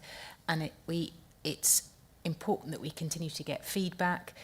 We work with others, we talk to the local community, you know, broader than our service users, to make sure that what we're doing is relevant. And you know, the challenge that you put in to us as a service is really valued from that, in order to kind of keep us focused in terms of that. Yeah, thank you for that. Yeah, I find with my own children, and saying children, the oldest one is 50 now, but how they've changed from, at one time when they were young, they went into library, then throughout a period they didn't even entertain going into one, and now you will find sitting on a coffee table a library book. So started up a club in the village some years ago called the Grumpy Men's Club. Now the 40-year-olds were laughing at this Grumpy Men's Club. Now there's some of those that are attending, because it's like 25 years, 30 years, you know, it's so a bit of... now, Mike, I think, was next. Okay, Beverly? Very much, Mike, that's very gentlemanly. Yes, I had a couple of thoughts, partly in response to your points, Craig, but I'm thinking about younger groups. I wondered, obviously, Worcester Uni, the Hive, is a collaborative venture, but does Worcester Uni recommend to students, perhaps in the more distant corners of the county, that the libraries are quiet spots that can be used to study. I wonder if there's an active communication to their students. And similarly, I was thinking about the schools.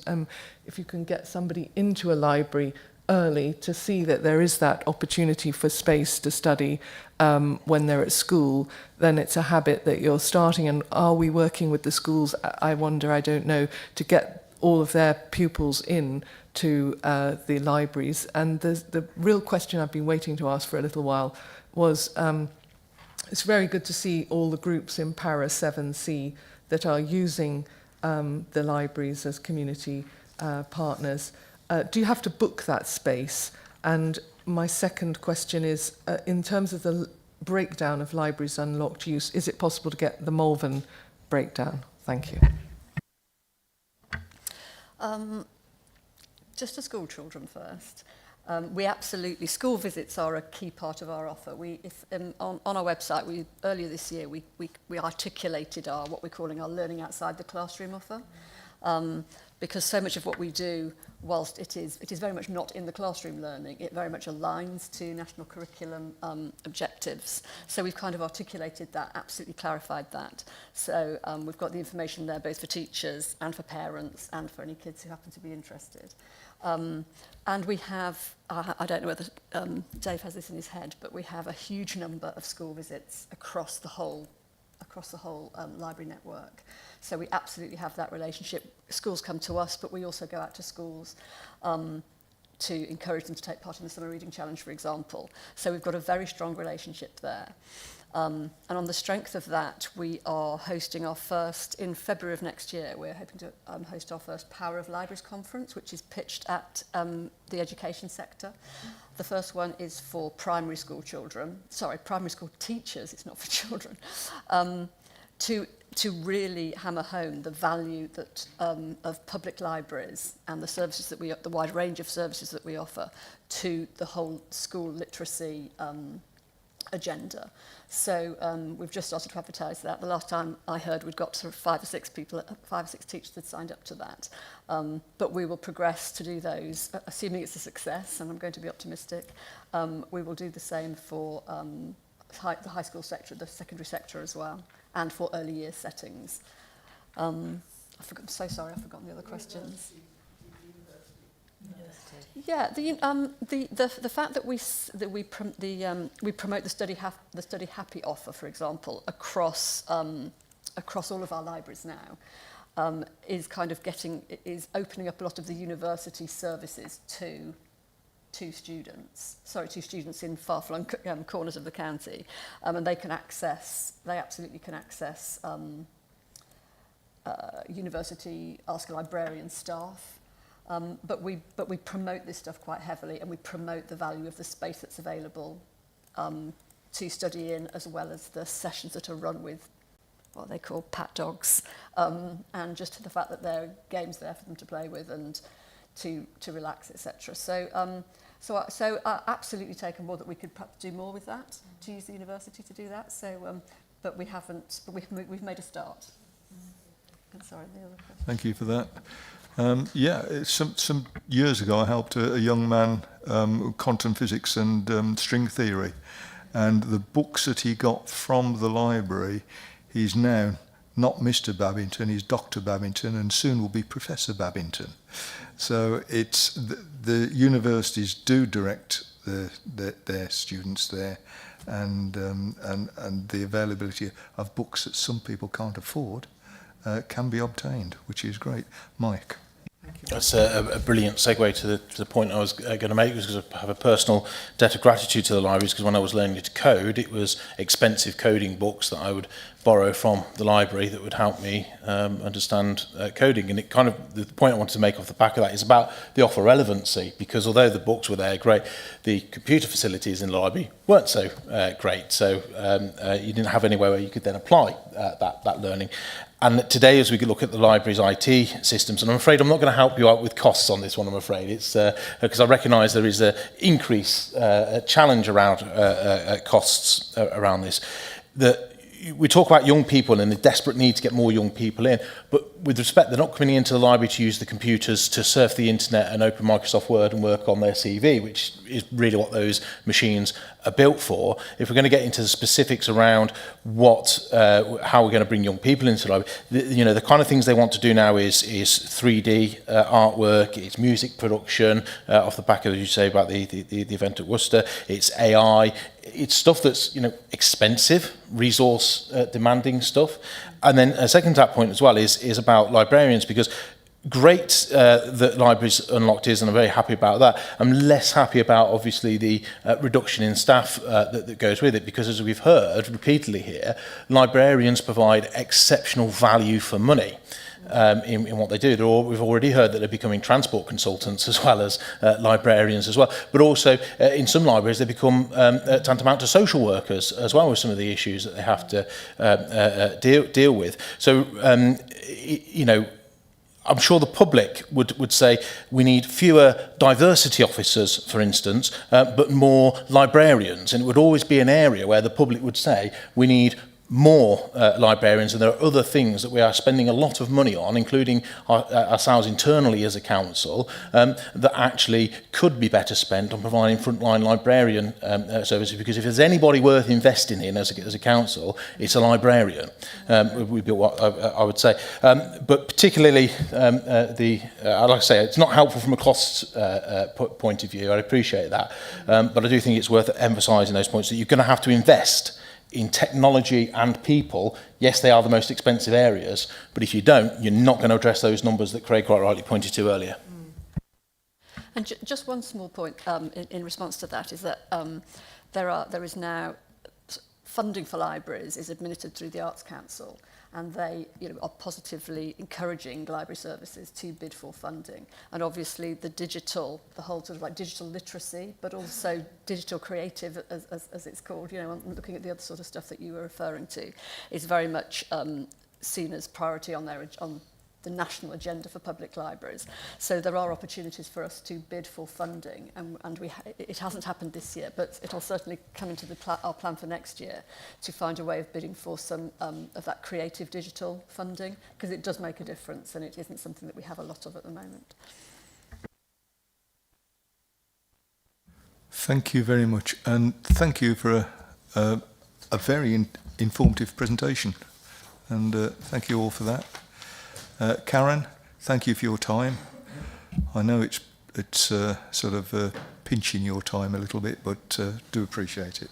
Thank you very much indeed. Thank you.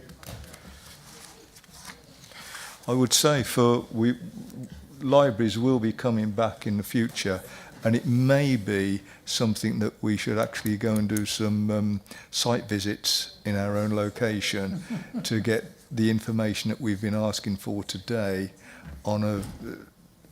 to get the local, what is happening, and so the questions that were asked, maybe we could sort of come along with different questions to expand the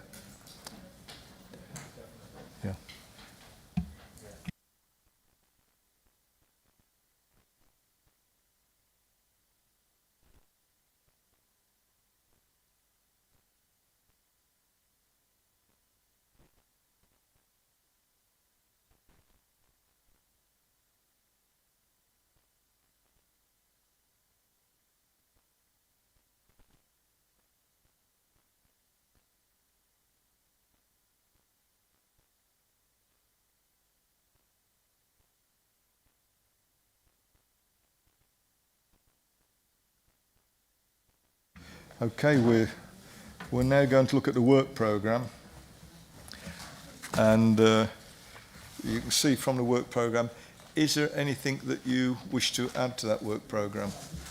Craig, remember January is very full. Yeah, no, well, this is... Yeah, so this one is to be considered at any time. It's quite a strange one, quite an unusual one, but it's the right place for it. We are going to be hit with an onslaught of battery farms. When I say an onslaught, there's 8 in application in Feckenham. These 1,000 acres of lithium-ion batteries. There is a lot of work that needs to be done in terms of the safety. The problem is that planning, this is going to be well talked about, the planning is far behind the technology. Application that was granted 3 years ago wouldn't pass planning now simply because the fire suppression units within battery storage now need to be built in. So I'd just like to for us to try and consider battery farms, where they're located, how they're located, what the fire service, because they're not statutory consultees and should be. We've got 8 of these in Feckenham. I know there's more coming throughout Worcestershire. I spoke to fellow councillors who've got similar things happening in their areas. So I think we should have a review of battery farms to get the officers thinking about battery farms, how they're going to affect the communities, where they should be located, how their safety is considered, and yeah, so.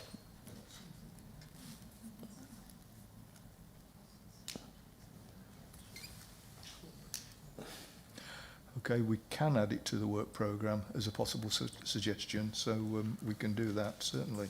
Oh, that'd be great, I know exactly what you're talking about and the effects it has on communities and the impact as well. Yeah. So, yeah. Mike.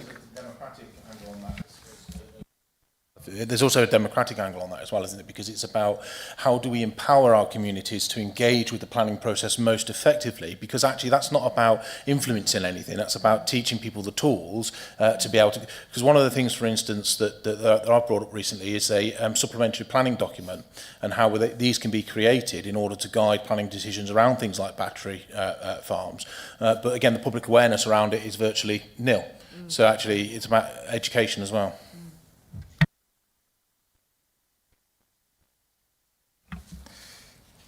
Thank you. We've just,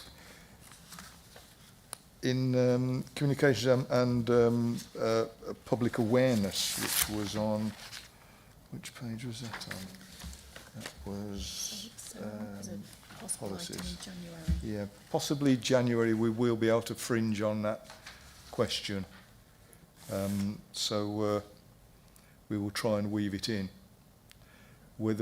I don't think we'll get a full answer then, but because as you know, the fire service are not proper consultees on this, which is a shame because they should be. But what they can do is highlight the things like what they do need, like water pressures in a local area. And if a water pressure is down below so many bars, then you cannot support the installation of a.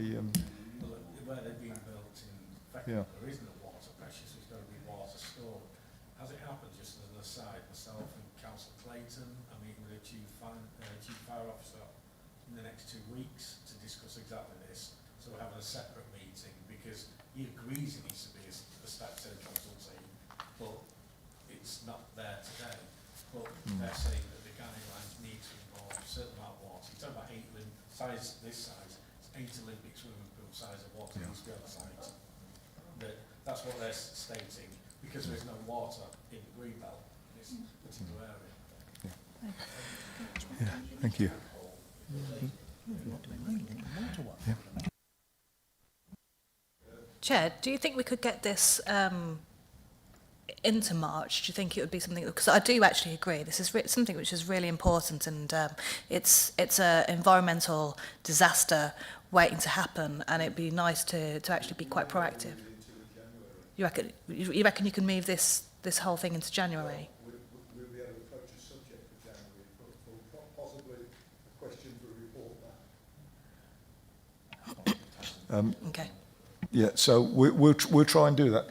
I'll speak to our team, see what we can do, and see if we can get that in the programme. Yeah, and the next meeting in January, that's going to be January the 17th at Wyre Forest. So, and that's at 10 a.m. Wyre Forest in January. Yeah. It's a great place to hold it down. Yeah. Okay. Thank you all very much for this afternoon and some good questions. Thank you.